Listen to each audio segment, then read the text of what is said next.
హల్లెలూయా, హల్లెలూయా, హల్లెలూయా.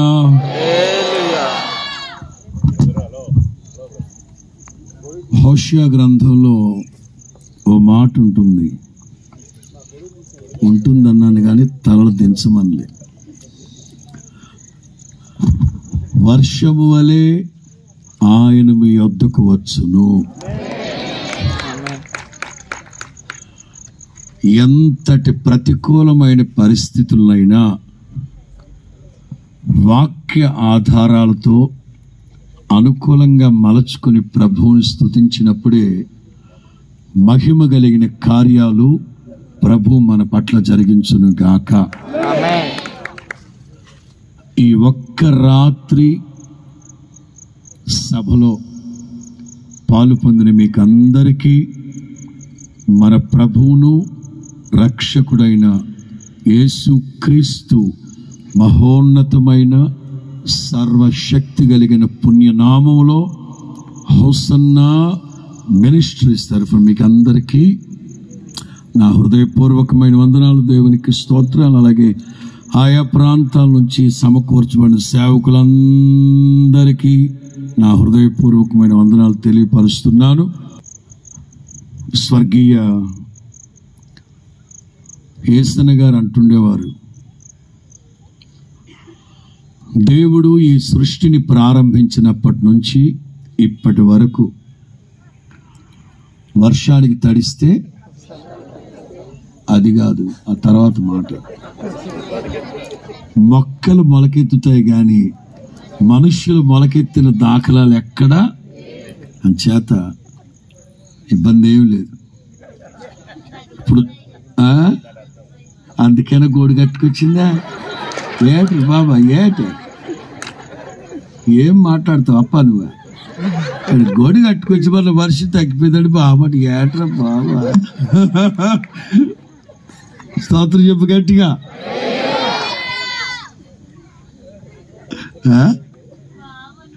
వాళ్ళప్ప సాలేవే బాబా. ఇవాళ తెలుగు భాషా దినోత్సవం. ఇవాళ తెలుగు భాషా దినోత్సవం.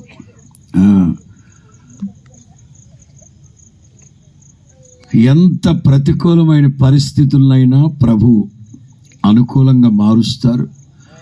వాటిని మనం ఆ దిశగా మనం స్వీకరించాలి. అమ్మో జ్వరం వచ్చేస్తుందేమో, పరిశం పట్టేస్తుందేమో అనుకుంటావా? మరి ఆల్రెడీ ఇప్పుడు ఇంట్లో పరిశం బట్టి మంచం ఎక్కిన వాళ్ళందరూ వర్షాలు తడిస్తారేటండి బాబా? తడవలేదు. సీజన్ ఇది, వచ్చేస్తూ ఉంటాయి పోతూ ఉంటాయి. ఇప్పుడు మన వర్షంలో తడిసామనుకోండి, మనలో వ్యాధి నిరోధక శక్తి ఇంకా పెరుగుద్ది. ఎందుకంటే మనం తెగించి ఎదిరించి వచ్చాం కాబట్టి. అది దేవునికి మహిమ కలుగునుగా. ప్రాముఖ్యంగా 3-4 నెలల క్రితం ఇవాళ డేట్ తీసుకున్నారు. ఆయనే అన్నారు కదా, ఒకవేళ మర్చిపోయారేమో. మర్చిపోవడానికి నా జీవితంలో కూడా మర్చిపోలేని రోజు ఇది. ఎందుకంటే ఇవాళ మా నాన్న చనిపోయిన రోజు. 34 ఏళ్ల క్రితం మా నాన్నగారు చనిపోయిన రోజు ఈరోజు. అంచేత ఎట్లా మర్చిపోతాను? సరే, మంచిది. వర్తమానంలోకి వెళ్లే మునుపు ఓ కీర్తన పాడక తప్పదు. అవునా కదా? ఎంతటి ప్రతికూలమైన పరిస్థితులైనా మనం ప్రభువుని స్తుతించక తప్పదు, ప్రభువుని ఆరాధించక తప్పదు. ఈ ఆరాధన ఈ సభ ముగించాక మీ అందరికీ ఏర్పాట్లు చేశారు. వేడివేడిగా ఒక ముద్ద భోజనం చేసి, ఒక ముద్ద కాదులేండి, కడుపు నిండా భోజనం చేసి క్షేమంగా మీరు మీ గృహాలు. నేను కూడా వెళ్ళాలి, ఎందుకంటే గుంటూరులో హోసన్నా మినిస్ట్రీస్ 30వ బైబుల్ సెమినార్ రేపు ముగింపు 30వ తారీఖు ఉదయం 6 గంటలకంతా నేను గుంటూరులో ఉండాలి. సభ ముగించుకొని తిన్నగా బయలుదేరి గుంటూరు వెళ్ళాలి. నేను అంచేత సాధ్యమైనంత వరకు 12 లోపే ముగించేస్తాను.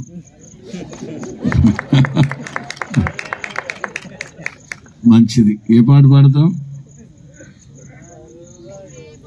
ప్రేమ పూర్ణుడా, స్నేహశీలుడా, విశ్వనాథుడా, విజయశీలుడా. చక్కగా గంభీర స్వరంతో పాడాలి.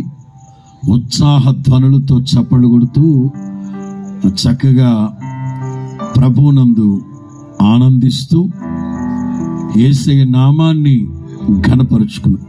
అట్రా మరి దానికి మళ్ళీ ముహూర్తం పెట్టుకున్నావా?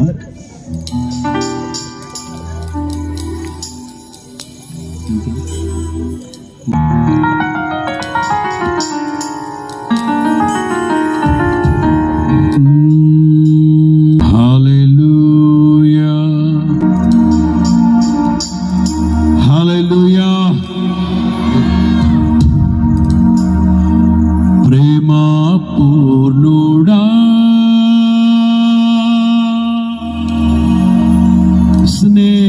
స్నేహశీలుడా, విశ్వనాథుడా, విజయశీలుడా.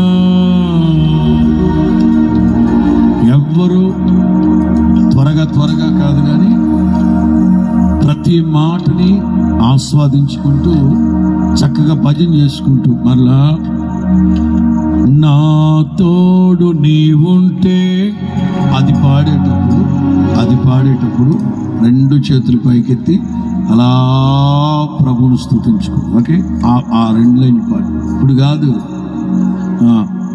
1 2 1 2 3 స్టార్ట్.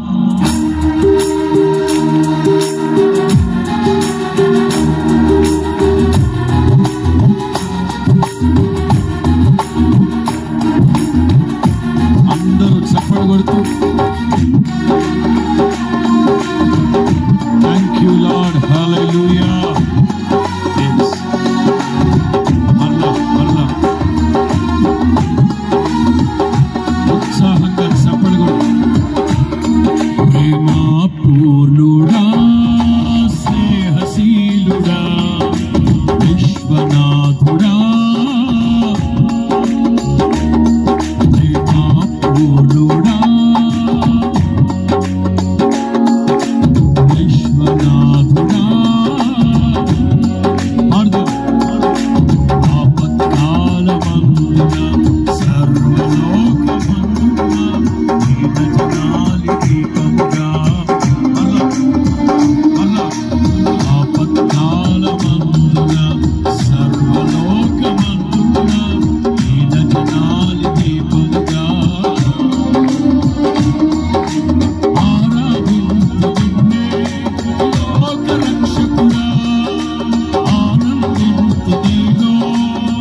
క్షణమైన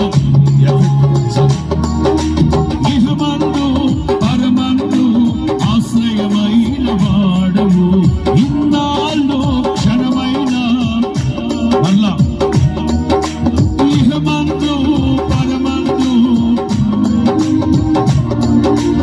ఇన్నాళ్ళు క్షణమైన నన్ను విడువని నా తోడు నీవుంటే అంతే చాలయ్యా నా ముందు నీవుంటే పాడాలి పాడాలి యేసయ్యా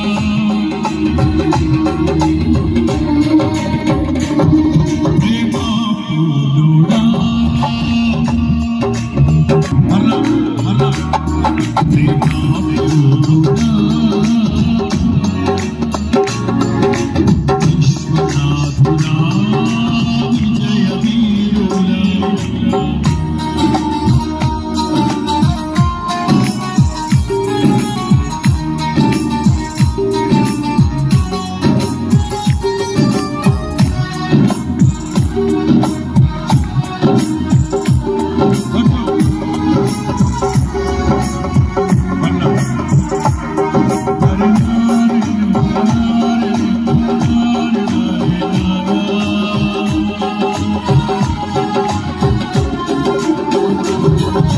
భాగ్యమే సౌభాగ్యమే దివ్య సన్నిధి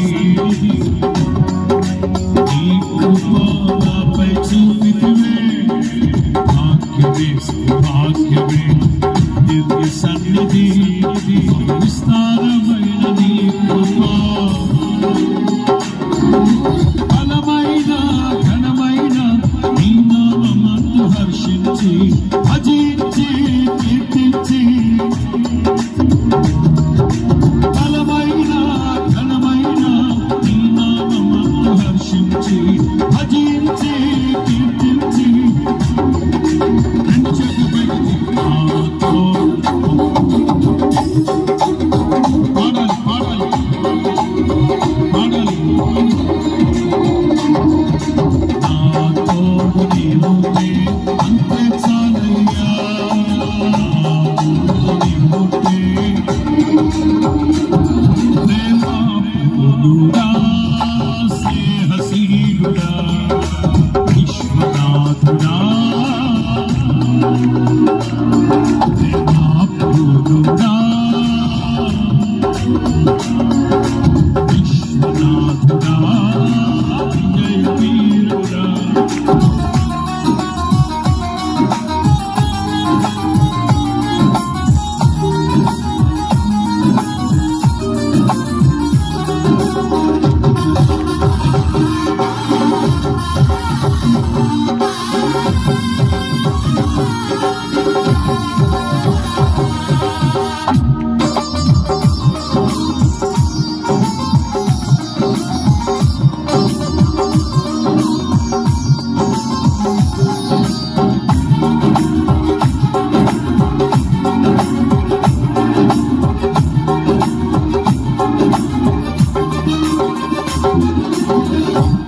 ప్రతినిత్యము నీ జ్ఞాపకాలతో నా అంతరంగమందు నీవు కొలువై ఉన్నావులే నిత్యము ప్రతినిత్యము నీ జ్ఞాపకాలతో నా అంతరంగమందు నీవు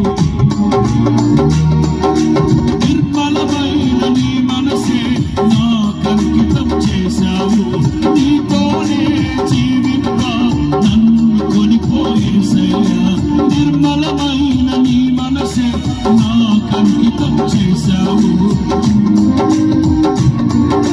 నన్ను రెండు చేతులు పైకి నా తోడు పాడాలి పాడాలి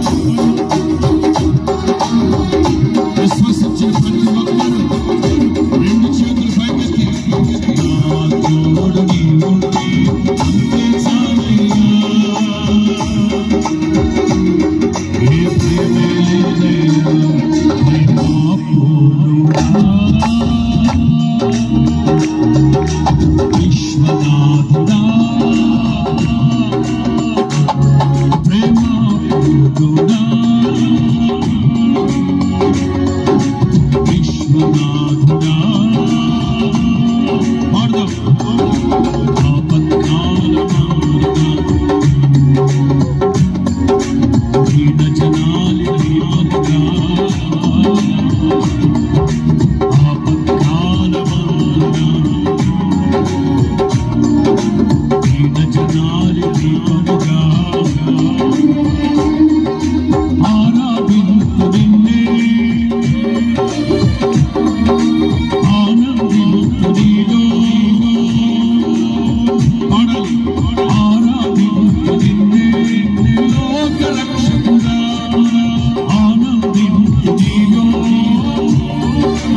పరిశుద్ధ స్థలములలో నుండి నా తండ్రి మీకు సహాయం చేయునుగాక.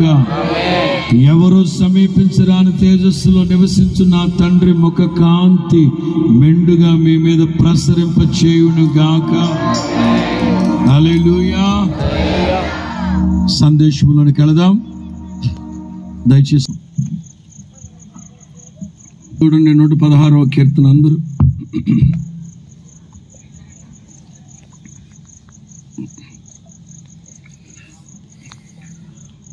ఎనిమిదవ వాక్యం.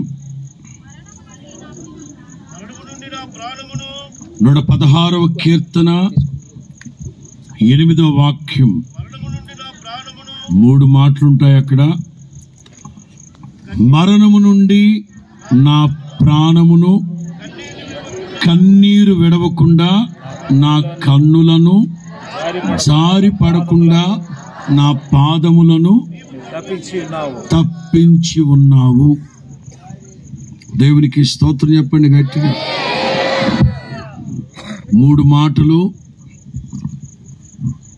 మరణము నుండి నా ప్రాణమును, కన్నీరు విడవకుండా నా కన్నులను, జారి పడకుండా నా పాదములను నీవు తప్పించి ఉన్నావు. మనం ఆరాధిస్తూ ఉన్న యేసయ్య సుగుణాల సంపన్నుడు. ఇంకా పెంచచ్చు బయట కొంచెం. ఇవి తీసేయచ్చు కదా, తీసారా? రైట్. మానిటర్ కూడా పెంచండి. మనం ఆరాధిస్తూ ఉన్న యేసయ్య సుగుణాల సంపన్నుడు. ఆయనలో ఉన్నవన్నీ సుగుణాలే. యేసయ్యకు చేతగానిదంటూ ఒకటి ఉంది అంటే అది అబద్ధమాడుటకు చేతగానివాడు. అబద్ధమాడడానికి ఆయన నరుడు కాడు. ఇంకా చెప్పాలంటే యెహోవా అందరికీ ఉపకారి. యేసు ప్రభు అంటారు కదా, పరలోకమందున్న మీ తండ్రి పరిపూర్ణుడు. ఎంత పరిపూర్ణుడంటే నీతిమంతుల మీద సూర్యుడు ఉదయిస్తున్నాడు, అనీతిమంతుల మీద సూర్యుడు ఉదయిస్తున్నాడు, పాపాత్ముల మీద అలాగే పరిశుద్ధుల మీద. పక్షపాతం లేని దేవుడు. మానిటర్ పెంచాలి. ఆయనలో ఉన్న సుగుణాలలో ఒకటి తప్పించే దేవుడు. విడిపించే దేవుడు. ఒక అనుభవాల్లో నడిపిస్తారంటే తప్పించే దేవుడు. విడిపించడం అంటే చెరసాలలో ఉన్న వాళ్ళని విడిపించుటకు అని ఉంటుంది. ఆల్రెడీ వాళ్ళు చెరసాలలో ఉన్నారు కనుక విడిపించే దేవుడు. తప్పించడం అంటే వేటగాని ఊరులన్నింటిని తెంచి విడిపిస్తారు. ఇది విడిపించే దేవుడు. తప్పించడం అంటే ఉదాహరణ మీకు అర్థమయ్యేటట్లుగా చెప్తాను. ఇదిగో ఆ రోడ్డు మీద పోలీసు వాళ్ళు ఉన్నారు. హెల్మెట్ లేని వాళ్ళని, లైసెన్స్ లేని వాళ్ళని, సి బుక్ లేని వాళ్ళని, ఏ బుక్ లేని వాళ్ళని, ఇంకా కొన్ని బుక్కులు, ఆ బుక్కులు లేని వాళ్ళందరూ పట్టుకుంటున్నారు. అక్కడ ఒకడు వాడి దగ్గర ఏ బుక్కు లేదు, మొత్తం మీద పోలీసు వాళ్ళు పట్టుకున్నారంటే వాడికి 3000 తడిసిపోద్ది. మొత్తం మీద వీడు మహా జాదుగారు కుంటనక్కాడు. అంత దూరం నుంచే పోలీసు వాళ్ళని చూసి భయపడ్డట్లుగా నటిస్తూ స్లోగా వచ్చాడు. ఇక పోలీసు వాడు ఏమనుకున్నాడు, ఇటు తడుచుకున్నాడు, ఇట మనల్ని చూసి ఆపేస్తాడు అనుకుంటే వాడి దగ్గరకు రాంచి బుర్రమని కొట్టాడు. కొట్టే ఎలమంచి లాగింది బండి. అక్కడికి వెళ్ళి తాపీగా చెట్టు కింద బండి పెట్టుకుని, బావా పోలీసుడు పంచదారులు పట్టుకోవడానికి తెగ ట్రై చేశాడు. నేను తక్కువ దొరికిపోయావా అన్నాడు. ఆడు బావా ఈ బావ సంగతి నీకు తెలీదా? ఎవడికి బావో మనకు అర్థమైస్తాడు. కుక్క వరుసలో ఇవాళ బావ అంటాడు, రేపేమో గురుగారు అంటాడు. ఎప్పుడు నిన్న బావ, ఇవాళ గురువు, రేపు తమ్ముడు వస్తావమ్మా అంటాడు.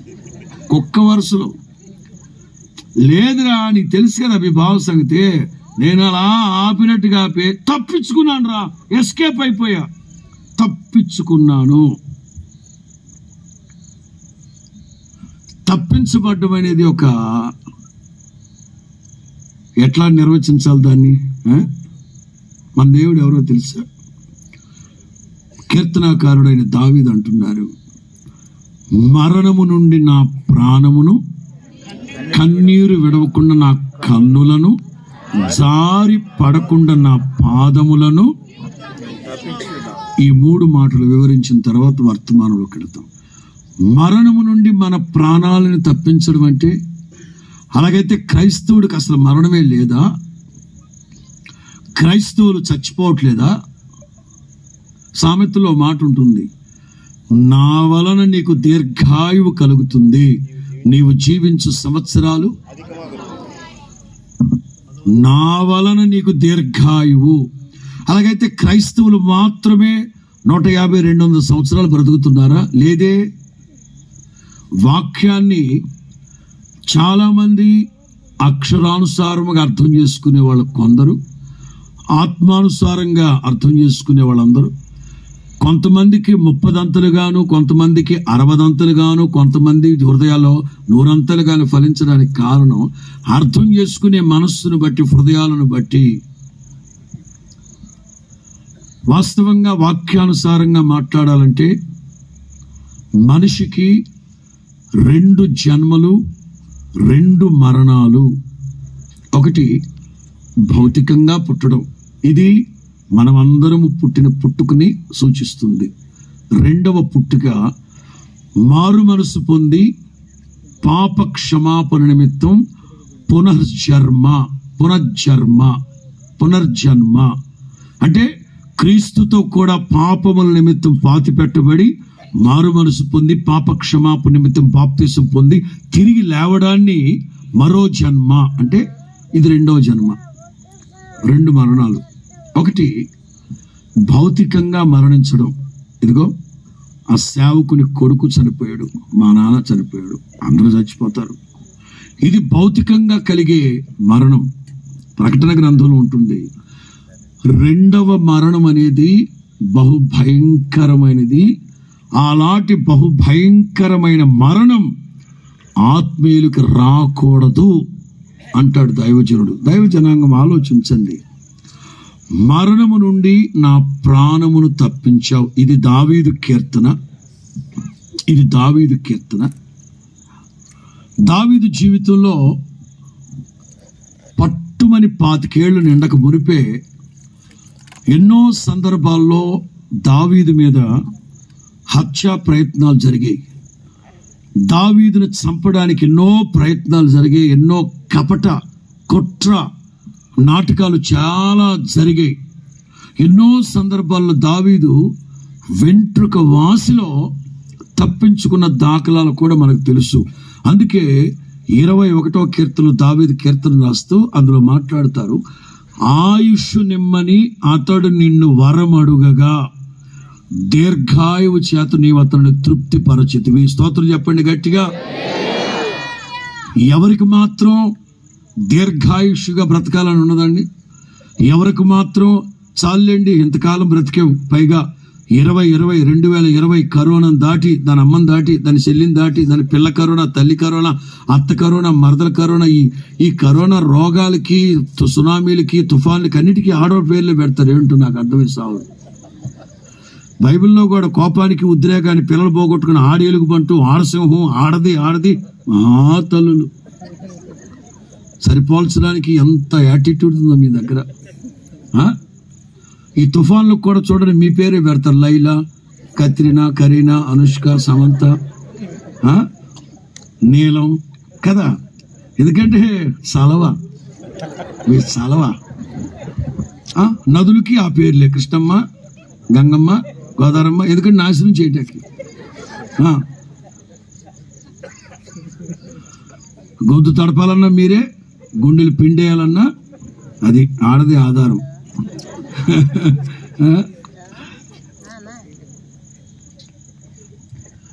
ఆయుష్ నిమ్మని దావీదు దేవుడిని అడిగారట. దీర్ఘాయువుతో నింపారట దేవుడు దావీదుని.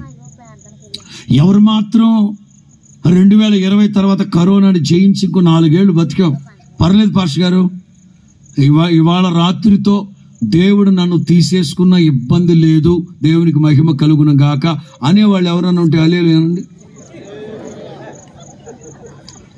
నా మాటలు మీకు అర్థం కాల.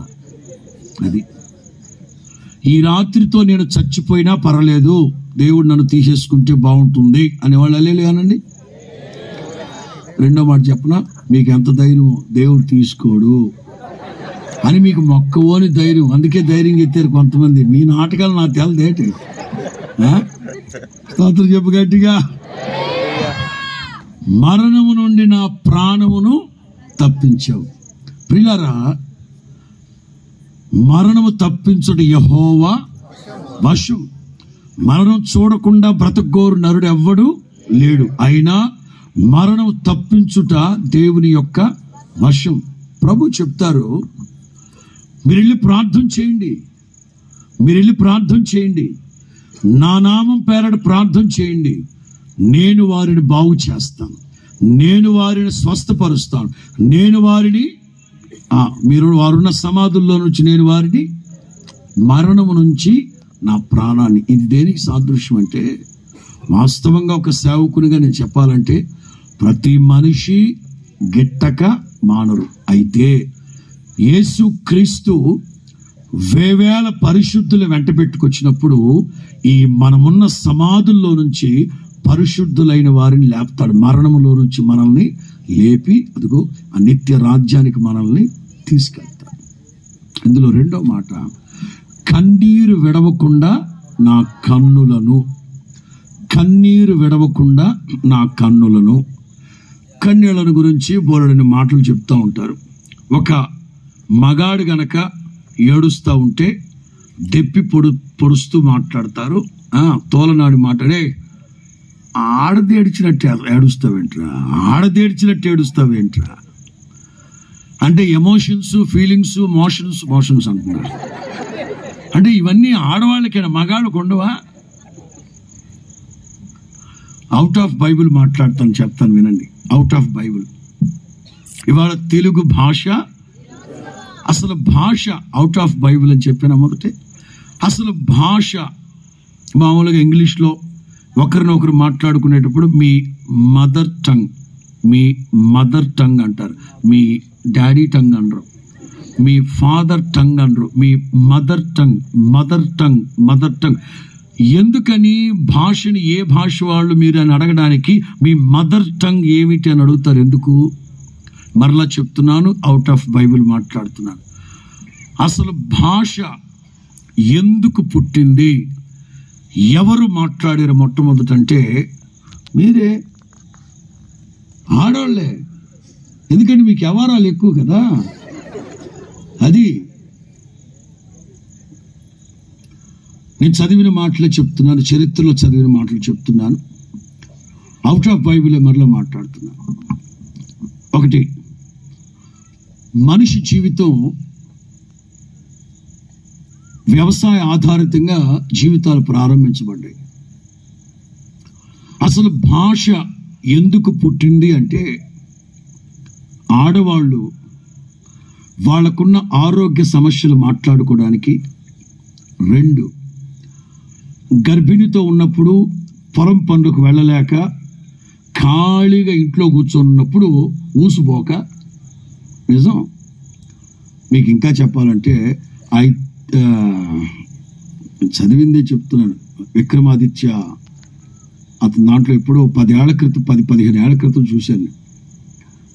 అసలు భాష ఎందుకు పుట్టింది, ఆ మదర్ టంగ్ ఎందుకు పెట్టారంటే ఆడవాళ్లే వాళ్ళు మాట్లాడుకోవడానికి, గర్భిణీ స్త్రీలుగా ఉన్నప్పుడు వాళ్ళు పొలం పనులకు వెళ్లకుండా ఖాళీగా ఇంట్లో కూర్చున్నప్పుడు ఊసిపోక ఏదో ట్రై చేసి మొత్తం మీద భాషను కనిపెట్టారు. అందుకే మదర్ టంగ్ అంటారు. దానికి భాషకి సృష్టికర్తమ్మలు మీరే. అది సరే. ఇప్పుడు చెప్తాను. కన్నీరు విడవకుండా నా కన్నులను. మగాడు అంటే ఆ రోజుల్లో కేవలం ఆడవాళ్ళు మగవాళ్ళతో పాటు పని చేయట్లేదు, ఏమైనా పని చేయమంటే నాకు ఆరోగ్యం బాగలేదు, గర్భిణీతో ఉన్నాను, బిడ్డను కన్నాను, అది ఇది అంటున్నారని ఇక ఆడ మనుషుల్ని, స్త్రీ సమాజాన్ని తొక్కేయాలన్న మగజాతి, మగ అహంకారం అంటారా, ఆధిక్యత అంటారా, వాట్ ఎవర్ ఇట్ ఈస్, ఆడవాళ్ళని తొక్కేయాలి, హీనంగా మాట్లాడాలి అన్న ఉద్దేశంతో ప్రతిదీ ఆడవాళ్ళని కించపరుస్తూ తోలనాడుతూ మాట్లాడుతూ వచ్చారు. ఒక ఆడపిల్లకి 2-3 బాయ్ ఫ్రెండ్స్ ఉన్నారు అనుకోండి, ఏమంటారు అమ్మాయిని? చెప్పనా అమ్మ?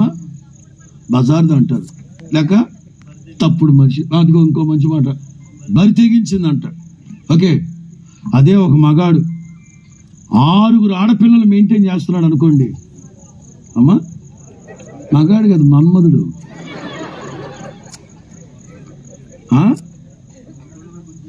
అంటారా? సినిమా డైలాగ్ అది, మగాడు రా బుజ్జి అనేది. వద్దు, అవుట్ ఆఫ్ బైబిల్ మాట్లాడదాము. ఒక మగాడు 6 ఆడపిల్లలతో తిరుగుతుంటే వాడు మన్మధుడు. అదే ఆడపిల్లనైతే చెప్తున్నాను, ప్రతి విషయంలో స్త్రీలని తొక్కేయాలని, అణగదొక్కాలని, ఆడది ఏడ్చినట్టు ఏడుస్తున్నాడు మొండము అంటారు. అంటే ప్రతిదానికి. సరే, ఇప్పుడు ఇవన్నీ చెప్పాల్సి వచ్చింది ఎందుకంటే భాషా దినోత్సవం గనక కన్యల గురించి మాట్లాడాలని చెప్తా. కన్నీరు విడవకుండా నా కన్నులను. వాస్తవంగా నవ్వు 4 రకాల చేట. నవ్వకపోతే రోగం అనేది అంటారు కదరా. నవ్వించడం, నవ్వకపోవడం, నవ్వడం యోగం అంటారు కదా. మరి 4 విధాలు చేట అంటున్నారు ఏంటి? మీడియా ఉంది చూశారు, కొంతమంది ఇంటలెక్చువల్స్ ఉంటారే, వాళ్ళు మనల్ని అట్లా మలచేస్తున్నారు. మనం ఏం తినాలో, ఏం వేసుకోవాలో, ఎక్కడ పడుకోవాలో, ఏ మంచం మీద పడుకోవాలో, ఏ పరుపు మీద పడుకోవాలో, ఏ తలగడ పెట్టుకోవాలో, ఏ నూనె పెట్టుకోవాలో అంతా వాళ్ళు శాసిస్తున్నారు. మీడియా శాసిస్తూ ఉంది, వ్యాపార రంగం, కార్పొరేట్ సంస్థలు నడిపిస్తున్నాయి మనుషుల్ని. తర్వాత ఈ ఆరోగ్య సూత్రాలు చెప్తుంటాడు ఒక్కొక్కడు. ఉదయాన్నే ఓ గుప్పెడు జీడిపప్పు, ఓ గుప్పెడు నీ నోట్లో మట్టి కొట్ట, గుప్పెడు జీడిపప్పు, గుప్పెడు బాదం పప్పు, గుప్పెడు పిస్తా పప్పు, రోజుకి 18,000 అవుతుంది పూటకి. ఒక రోజుకి 18,000 వాడు చెప్పిన ఐటమ్స్. అంత డబ్బు ఎక్కడదరా నాయన? ఒకప్పుడు ఆడే చెప్పాడు, కాఫీ తాగితే మలబద్ధకం ఎక్కువ అవుతుంది అని చెప్పాడా? ఇప్పుడు ఆడే చెప్తున్నాడు, ఉదయాన్నే గుండెగిడి కాఫీ తాగమంటున్నాడు. 3 నెలల క్రితం నువ్వే చెప్పావు తాగండి, మళ్ళీ 3 నెలల తర్వాత శాసిస్తున్నారు. మనం ఏ బట్టలు వేసుకోవాలి, మంచి శుభ్రంగా వేసుకుంటామా, ఇవద్దు ఇక్కడ చెప్తానంటాడు. ఎందుకా అనుకుంటాం, వాడే చెప్తాడు ఎయిర్ ఫ్రీ అంట. ఇక్కడేమి ఎయిర్ ఫ్రీ రాని శాసిస్తున్నారు.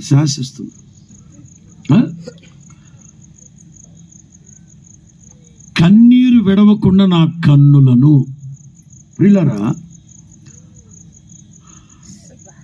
నవ్వడం కోసం లాఫింగ్ క్లబ్లు ఉన్నాయి, లాఫింగ్ క్లాసులు ఉన్నాయి, లాఫింగ్ థెరపీ ఉంది. ఆ నవ్వు రావడానికి ఏదో ఇది వదులుతారంటగా, ఆక్సిజనా, గ్యాసా పెట్టుకున్నారా? అన్నీ తెలుసు మీకు. అంటే ఒక్కొక్కడు మొద్దుబారిపోయిన జీవితాలు ఉంటాయి. అసలు ఆ జీవితంలో నవ్వు అనేది ఉండి సావదు. అట్లాంటి అక్కడ డబ్బు కట్టి మరి లాఫింగ్ గ్యాస్ పెట్టుకొని మరి ఎక్కడ పెట్టుకుంటున్నారో గ్యాస్ మరి పెట్టుకొని 1 గంట సేపు నవ్వు వస్తున్నారు. ఎందుకంటే ఆరోగ్యానికి మంచిది అంట, నవ్వు మంచిది. ఓకే, నేనంటాను, కొన్నాళ్ళ తర్వాత డాక్టర్లు చెప్పారు ఏం తెలుసా, వారానికి 1 రోజు మీరు కేటాయించుకొని 3 గంటలైనా సరే ఏడవండి, కన్నీరు కార్చడం మంచిది అన్నారు. ఎందుకురా అంటే, వారమంతా అటు ఇటు తిరుగుతూ ఉంటాం కదా, ఆ కళ్ళల్లో మట్టి పేరుకుపోయి ఉంటుంది. వారానికి 3 గంటలు కనుక ఏడిస్తే ఆ మట్టి అంతా, ఒరే కళ్ళల్లో ఎంత మట్టి ఉంటుందిరా, వాళ్ళు టెప్పర్ మట్టి ఉంటుందిరా. అంటే పని కట్టుకొని 3 గంటలు ఏడవాలంట. ఏడుపు రాలేదనుకోండి, గొడ్డుగారం కళ్ళల్లో చదువుకోమంటున్నారు. మొత్తం మీద ఏడవాలి. కానీ యేసయ్య ఏమంటారు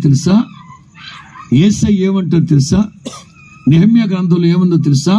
మీరు ఏడవకండి, దుఃఖపడకండి, యెహోవా యందు ఆనందించుట వలన మీరు నూతన బలాన్ని పొందుతారు.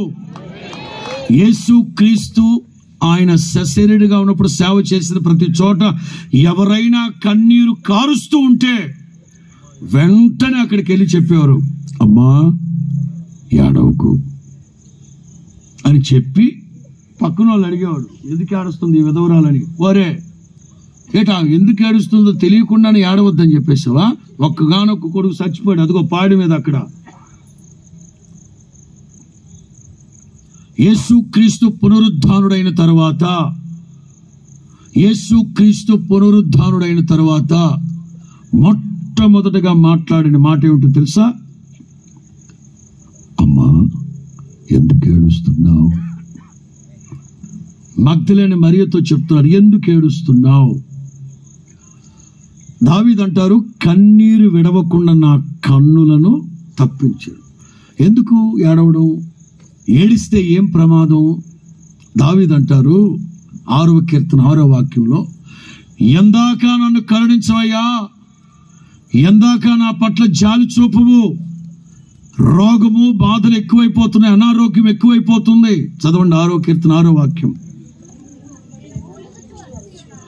నేను మూలుగుచ్చు అలసి ఉన్నాను. అమ్మా ప్రతి రాత్రి ఏడాదికి ఒకసారి కదా. సమాజానికేమో సంతోషంగా కనబడుతున్నాడు, కానీ హృదయంలో మాత్రం తీరని దుఃఖాన్ని గుండెల్లో పెట్టుకో. ప్రతి రాత్రి కన్నీళ్లు విడుస్తూ, ప్రతి రాత్రి నా కన్నీళ్ల చేత నా పరుపు తేలిపోతుంది, నేను కన్నీరు కార్చుట వలన నా పడక ఏదో మీ దగ్గర సానుభూతి కోసం, మీ దగ్గర ఏదో మెప్పు పొందడం కోసం దావీదు రాయలేదు ఆ మాట. అవుట్ ఆఫ్ హిస్ ఎక్స్పీరియన్స్, సొంతగా తాను అనుభవించిన మాటలే రాస్తున్నారు. ప్రతి రాత్రి నేను కన్నీరు కారుస్తానే ఉన్నాను, మూలుగుతానే ఉన్నాను. సమాజానికి సంతోషంగా కనబడుతున్నాను. ఫ్యామిలీలో ఎన్ని సమస్యలో, అడ్మినిస్ట్రేషన్లో ఎన్ని సమస్యలో, పరుపు తేలిపోయేంత పడక ఆ మధ్య నేను 10 ఏళ్ల క్రితం అమరావతిలో వాక్యం చెప్తూ మీలో ఎవరైనా పెద్ద వయస్సు కలిగిన వాళ్ళు ఎవరైనా ఉంటే లేచి నిలవబడండి అన్న. 15 గంట టైం ఇచ్చా. ఒక్కటి లెగల ముసలి. ఎవరికి వాళ్ళే వాళ్ళ మొహాలు వీళ్ళ మొహాలు చూసుకుంటున్నారు, లెగట్ల. నేను 15 గంట పాట పాడా, లెగుస్తారేమో లెగలా.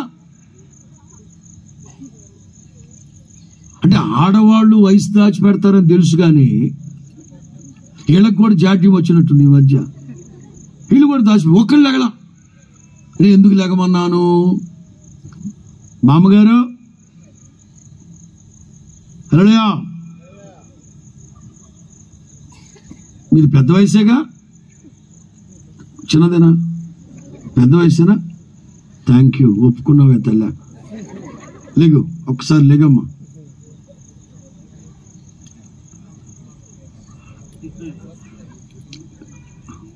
కూర్చునే లోపు కూటమైపోద్దేమోగా.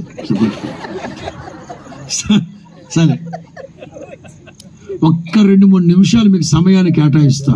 కొంచెం ఆలోచించండి అమ్మా, ఆలోచించండి. మీ జీవితంలో మీరు ఏడ్చిన ఏడుపంతా, మీ జీవితాంతం ఇప్పటి వరకు, మీరు ఊహ తెలిసినప్పటి నుంచి ఇప్పటి వరకు మీరు ఏడ్చిన ఏడుపంతటిని, మీరు కార్చిన కన్నీరంతటిని పట్టి పెడితే ఎన్ని కన్నీళ్ళు అవుతాయి? ఓ బిందుడా, ఓ గంగానమా, ఓ చెంబుడా,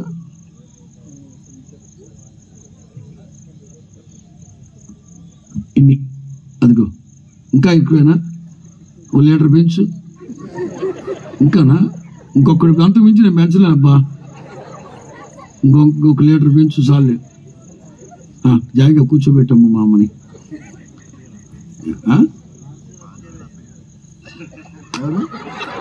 మీ అమ్మగారా? అత్తగారా? అత్తకి అల్లుడికి మంచి లింకే ఉంటుంది. అత్త కోడలికి లింక్ ఉండదు, కానీ అత్త అల్లుడికి బాగానే ఉంటుంది, టర్మ్స్ బాగానే ఉంటాయి. చెప్పండి, మీ అత్త అంటే పెళ్ళయ్యాక కదా నాకు తెలుసు. సరే, మీ అత్తగారు కార్చిన కన్నీరు అంతా పెడితే ఒక 5 లీటర్లు అవుతాయా? 10 లీటర్లు. తలగడ కాదు కదా, దుప్పటి కూడా, నాప్కిన్ కూడా కొట్టుకోబోదు.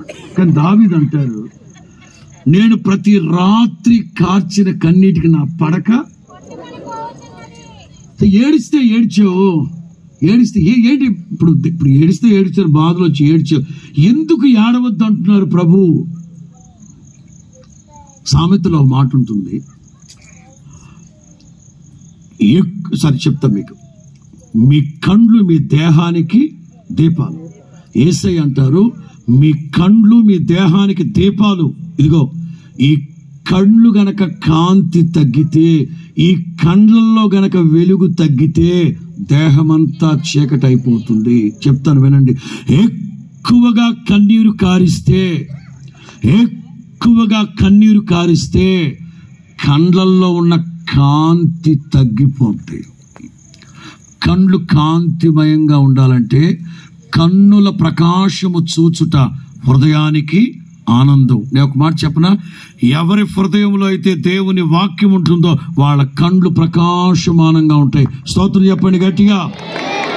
ఆ మాటను ఆధారం చేసుకునే మేము ఆ పాట రాసింది. నా హృదయములో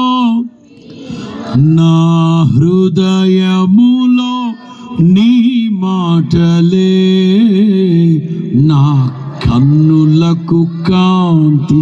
స్తోత్రం చెప్పండి గట్టిగా. ఎవరి హృదయంలో దుఃఖము విచారాలు ఉంటాయో వాళ్ళు ఏడుస్తూనే ఉంటారు, కళ్ళు ప్రకాశమానంగా ఉండవు, కళ్ళు గనక మసగ. వాడు అంటాడు, సింహపు గుండె వంటి గుండె కలిగిన వాడు సైతం చచ్చూరుకుంటాడు మీ నాన్న పేరెత్తితే. ఒంటి చేత్తో మట్టి కనిపిస్తాడు మీ నాన్న. ఇంతటి ధైర్యవంతుడైన ఈ దావీదు అంటారు, నాకు కలిగిన భయములన్నింటిలో నుండి. ఎన్ని? 1, 2, 3, ఎన్నో భయములన్నింటిలో నుండి. పిల్లరా, భయాలు బోలని రకాలు. అపోహలతో కూడిన భయం, అనుమానంతో కూడిన భయం, ఇట్లాంటి భయాలు ఉంటాయి. ఇన్ఫీరియారిటీ ఆర్ ఇన్ఫాచ్యుయేషన్, అపోహలతో కూడిన భయం. సౌలు జీవితాన్ని మీరు ఈ రాత్రికి వెళ్ళి సమూయేలు మొదటి గ్రంథం వినండి 7వ అధ్యాయం నుంచి 30 వరకు చదువుకోండి. సరే, సమూయేలు మొదటి గ్రంథం అంతా చదవండి. సౌలు చరిత్ర ఉంటుంది.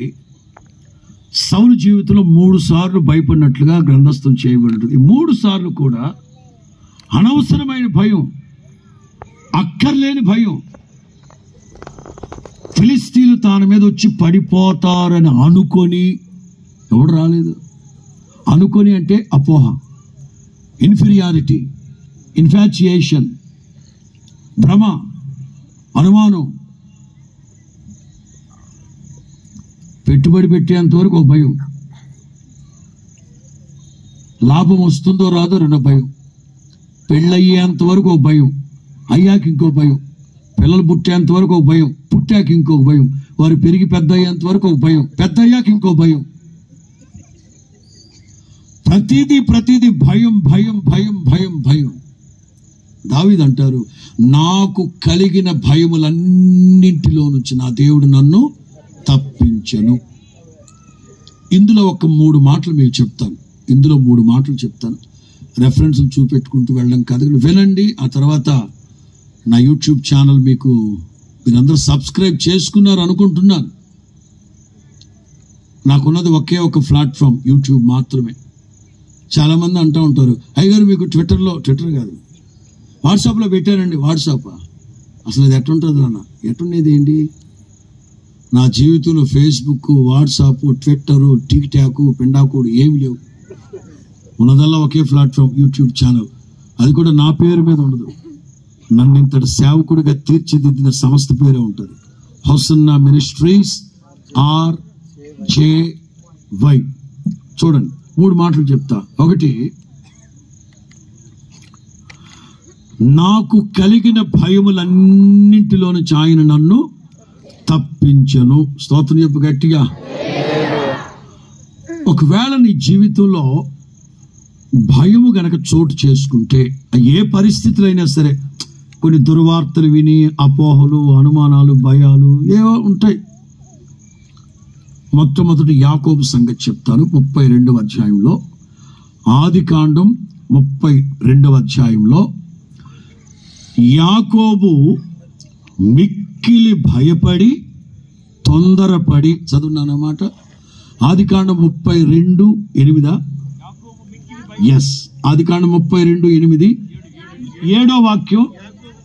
యాకోబు మిక్కిలి, ఒకటి గుర్తుపెట్టుకోండి, ఎప్పుడైతే నీకు భయం వస్తుందో ఆ భయములో తొందరపాటు వచ్చేస్తుంది. ఎప్పుడైతే తొందరపాటు వస్తుందో తొందరపాటులో తప్పుడు నిర్ణయాలు తీసుకుంటావు. ఈ తప్పుడు నిర్ణయాలు యావత్ జీవితం మీద ప్రభావితం అవుతాయి. జాగ్రత్త. యాకోబు మిక్కిలి భయపడి తొందరపడి ఆస్తిని 2 భాగాలు చేయాలి. ఒక ఆలోచన, తప్పుడు ఆలోచన. ఎందుకు భయపడ్డారు? ఏ వార్తలు విన్నాడు? తలపైకెత్తి చెప్తాడు. 20 సంవత్సరాలు వాళ్ళ మేనమామ వాళ్ళ ఇంట్లో ఉన్నాడు. 20 సంవత్సరాల్లో దేవుడు ఏ రోజు చెప్పని ఒక అద్భుతమైన మాట యాకోబుతో చెప్పి, జేకబ్ లేచి నీకు కలిగిన సమస్తాన్ని తీసుకొని హెబ్రోన్లో మీ నాన్న ఉన్నారు, అక్కడికి వెళ్ళిపోమన్నారు. 20 ఏళ్లలో ఏ రోజు దేవుడు చెప్పకుండా ఇవాళ చెప్పారు అంటే అక్కడ అన్ని సెట్ చేసాకగా నిన్ను నిలబన్నారు దేవుడు. ఏమ్మా మాట్లాడదే మందా, అవునా కాదా? మరి చెప్పండి బాబా, ఏంటి చెప్పండి, ముచ్చాలేటి రాలిపోలే. 20 సంవత్సరాల్లో ఏ రోజు లేచి వెళ్ళమని చెప్పని దేవుడు ఇవాళ చెప్పారు అంటే అన్ని చక్కదిద్దే కదా వెళ్ళమన్నారు. మంచిది, వెళ్ళేటప్పుడు బాగానే ప్రారంభించారు. ఆనంద యాత్ర ఇది యాత్ర అని బయలుదేరారు.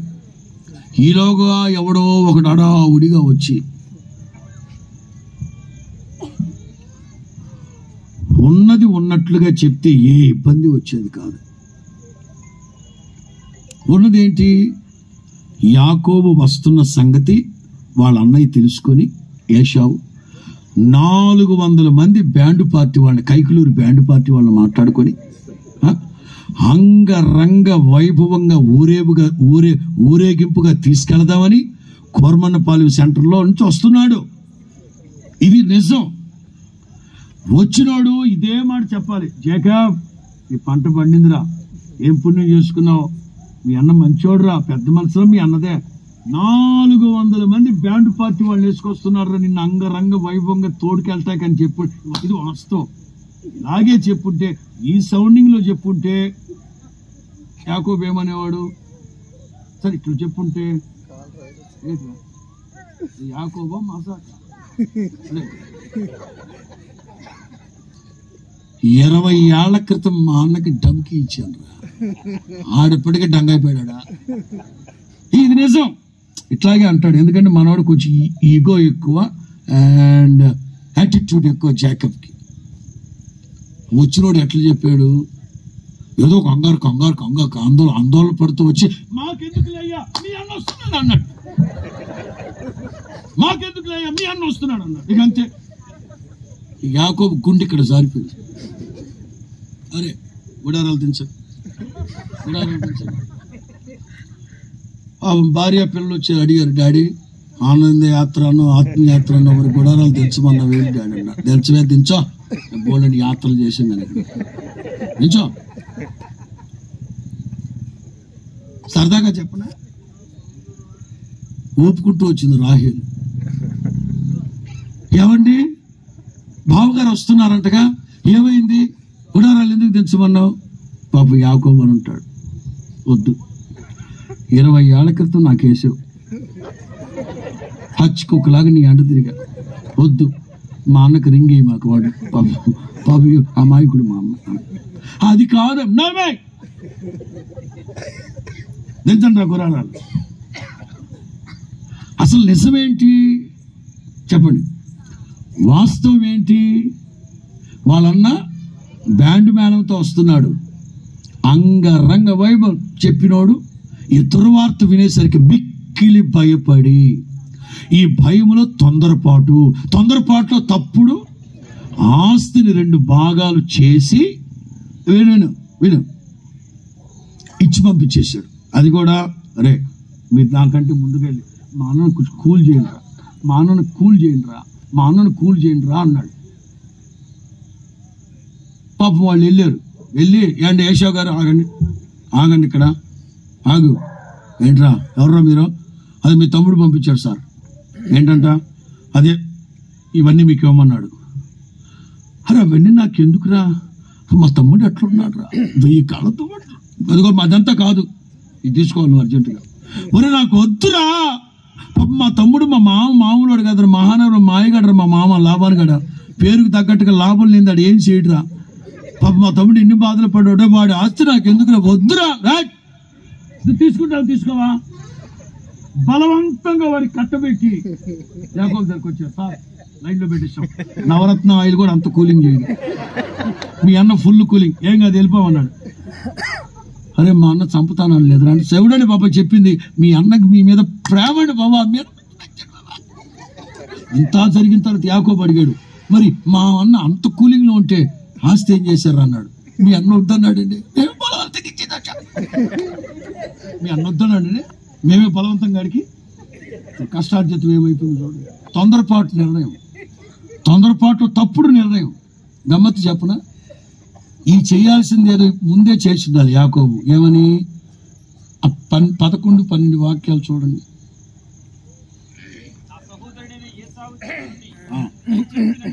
నేను మిక్కిలి భయపడుతున్నాను ఆడికి.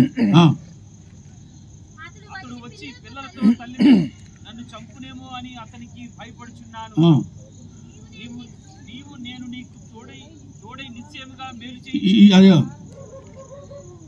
ఆస్తిని 2 భాగాలు చేసి పంపించక మునిపే ఇది ప్రొసీడ్ అవ్వాలి. నువ్వు ఏది చెప్తున్నాను వినండి. మీకు ఎప్పుడైతే భయం వస్తుందో, తొందరపాటు నిర్ణయాలు తీసుకుని వేరే ఆలోచనలు చేయకుండా, మొదటి మాట, దేవుడు మీకు ఎప్పుడెప్పుడు ఎక్కడెక్కడ ఏమేమి వాగ్దానాలు చేశారో అవన్నీ ఎత్తిపట్టి ప్రభువును స్తుతించాలి. అప్పుడు మీ గుండెల్లో ఉన్న భయం తొలగిపోవును గాక. ఏం చెప్తాడు? నీతో చెప్పింది నెరవేర్చేంత వరకు నిన్ను విడవను ఎడబాయిని అన్నావే, తల్లి తన బిడ్డలు మర్చిన మరవని అన్నావే, పర్వతాలు తొలగిపోయిన తత్తలు నా కృప నిన్ను. ఇప్పుడు కాదు, ఆస్తిని పంపాక కాదు, ఆస్తి తోపుడు సొమ్ము అయిపోయాక కాదు, అసలు పంపక మునిపే దేవుని వాగ్దానాలు ఎత్తిపట్టు. దైవ జనాంగమా, భయం అనేది దుర్వార్తల ద్వారా రావచ్చు, క్రియల ద్వారా రావచ్చు, మన కళ్ళ ముందు జరుగుతున్న ఈ విజన్ బట్టి రావచ్చు.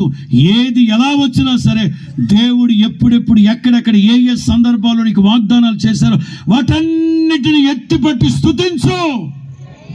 నీకు విరోధముగా గుంపు కూడిన వాళ్ళందరూ నీ పక్షమగుదురుగాక. దావీదంటారు, నాకు కలిగిన భయములన్నింటిలో నుంచి నా దేవుడు తప్పించాలంటే మొదట ఏం చేయాలి? వాగ్దానాలన్నింటిని ఎత్తిపట్టి స్తుతించాలి. ఇందులో రెండో మాట, 2 Chronicles chapter 23, దినవృత్తాంతాల 2వ గ్రంథం 20వ అధ్యాయం 3వ వాక్యం.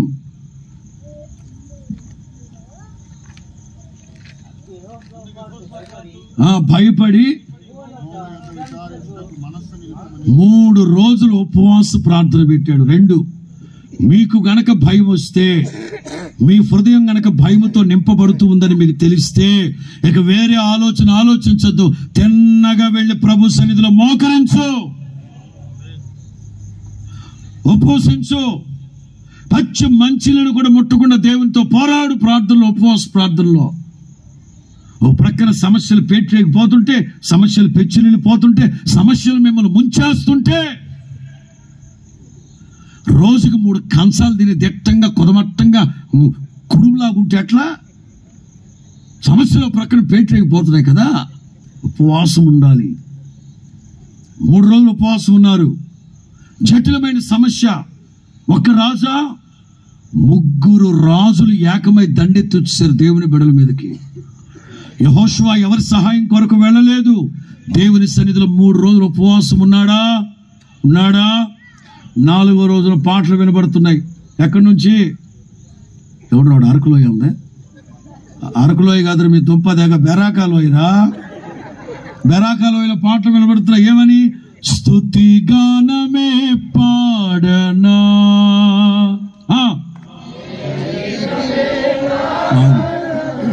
శృతి స్తుతి గానమే పాడనా, జయ గీతమే పాడనా.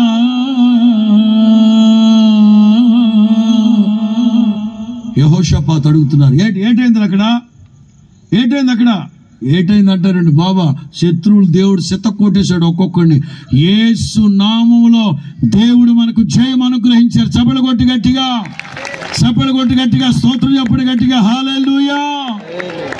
భయాలు వస్తాయి.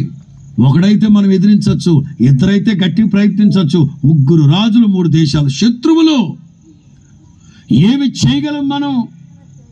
అట్ దట్ టైం ఉపవాసం. 4వ రోజుకే దేవుడు కార్యాలు చేశాడు. ఏ బిడ్డలైతే భయపడ్డారో వాళ్ళ గుండెల్లో ధైర్యపరిచాడు దేవుడు, గుండెల్లో స్థితిగానం పాడించాడు దేవుడు. ఇందులో 3వ మాట, 1 వాగ్దానాలు ఎత్తిపట్టాలి, 2 ఉపవాసం, 3 4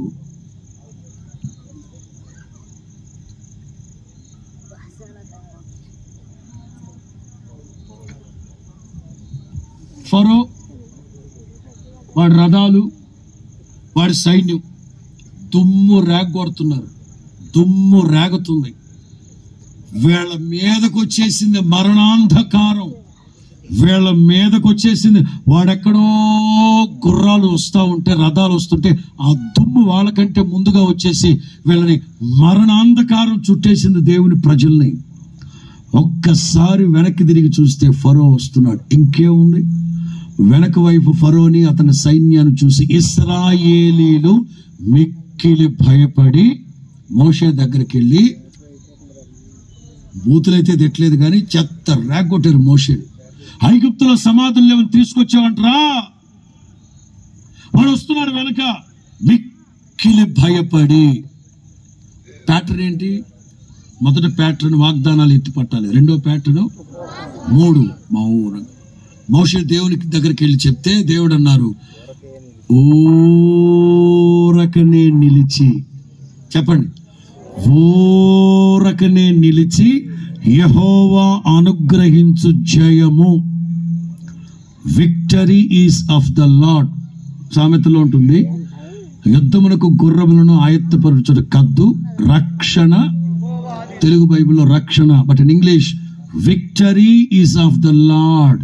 జయం అనుగ్రహించడం దేవుని వశం. ఊరకనే నిలబడండి.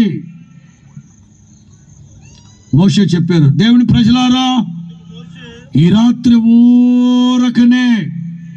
ప్రజలు అన్నారు, ఏం మాట్లాడుతున్నారు నువ్వా అంటే, ఓ ప్రార్థన రాదా?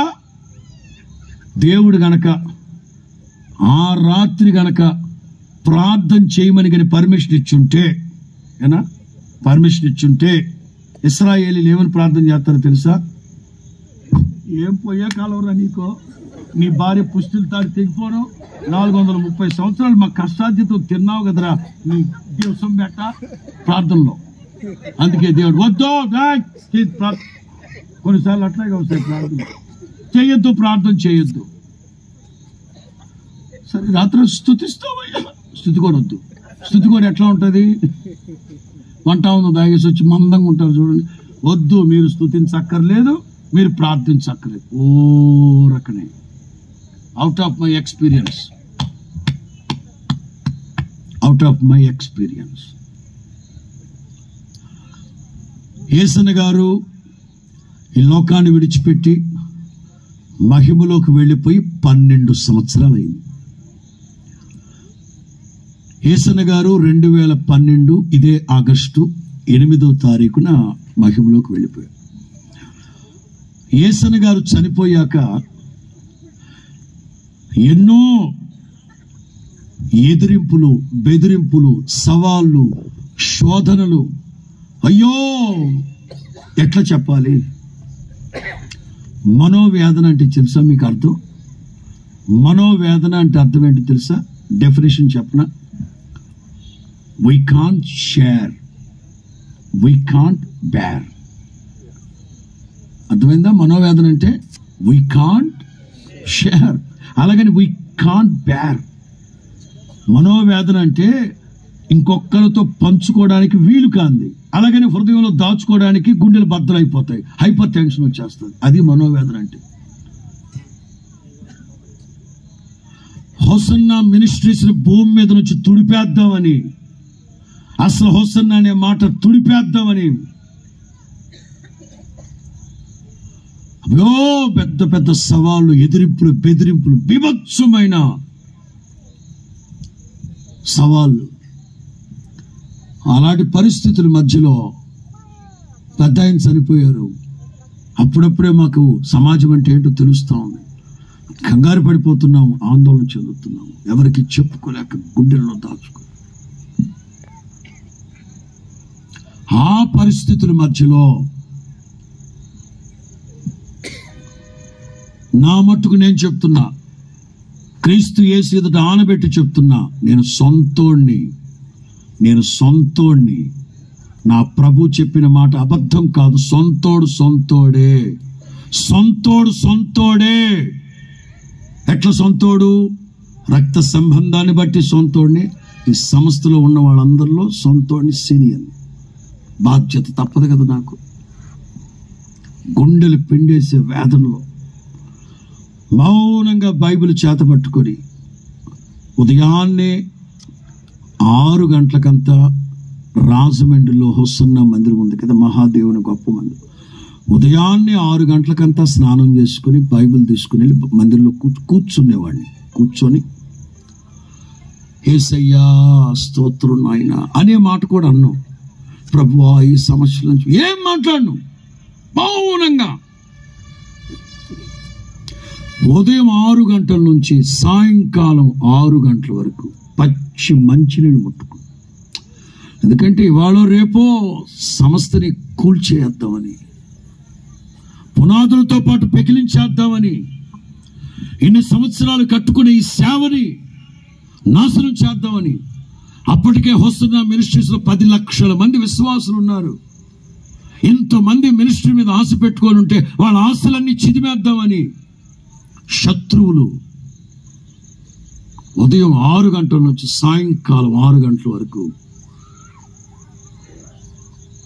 స్తోత్రం అనే మాట కానీ, యేసయ్య అనే మాట కానీ, విడిపించండి మాట ఏం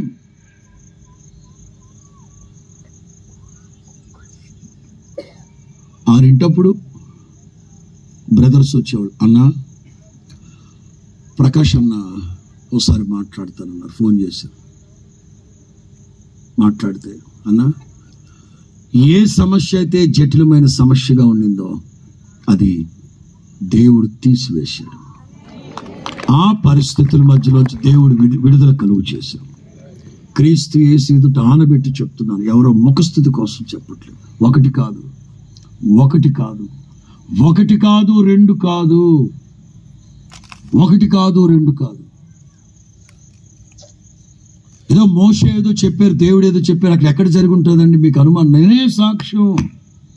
మౌనముగా ఊరకనే, అది రోజుల తరబడి కూడా కాదు, ఆ రోజే భయాలు వస్తాయి. ఫరో ఎవడు మామూలు మనిషి వాడు, కఠినాత్ముడు, దుర్మార్గుడు, శతాబ్దాల పాటు రాచరికాన్ని ఏలుబడి చేసిన వాడు. అక్కడి సమస్యలు విడుదల కష్టం కదండి. మనం ఆరాధిస్తున్న దేవుడు యాకోబు బలవంతుడు, మన పక్షంగా యుద్ధం చేసేది. భయాలు వస్తాయి.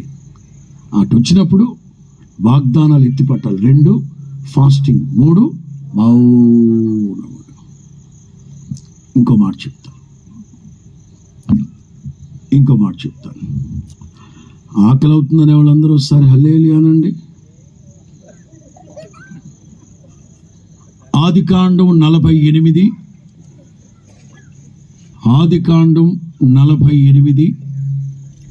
15, 16.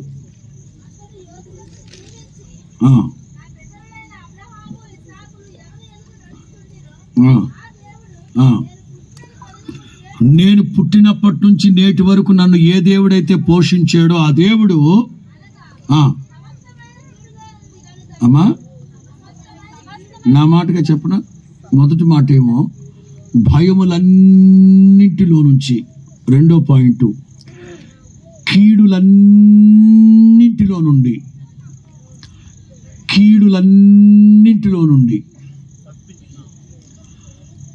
కీడు ఒకటి కాదు, సమస్త కీడులంటే చాలా రకాల కీడులన్నింటిలో నుంచి. ప్రియులారా, కీడొస్తుంది అంటే ఎవరు కీడు చేస్తారు? ఎవరు మనకు అపాయాన్ని కలుగు చేస్తారు? ఎవరు మనకు కీడు తలంచుతారు? ఊహించలేం. యేసు ప్రభు పరలోక ప్రార్థన అనేది ఒకటి నేర్పించారా లేదా? ఏమా పరలోక ప్రార్థన వచ్చా లేదా మీకు? చెప్దామా? నేను ప్రారంభిస్తాను, మీరు కొనసాగించండి. పరలోకమందున్న మా తండ్రి,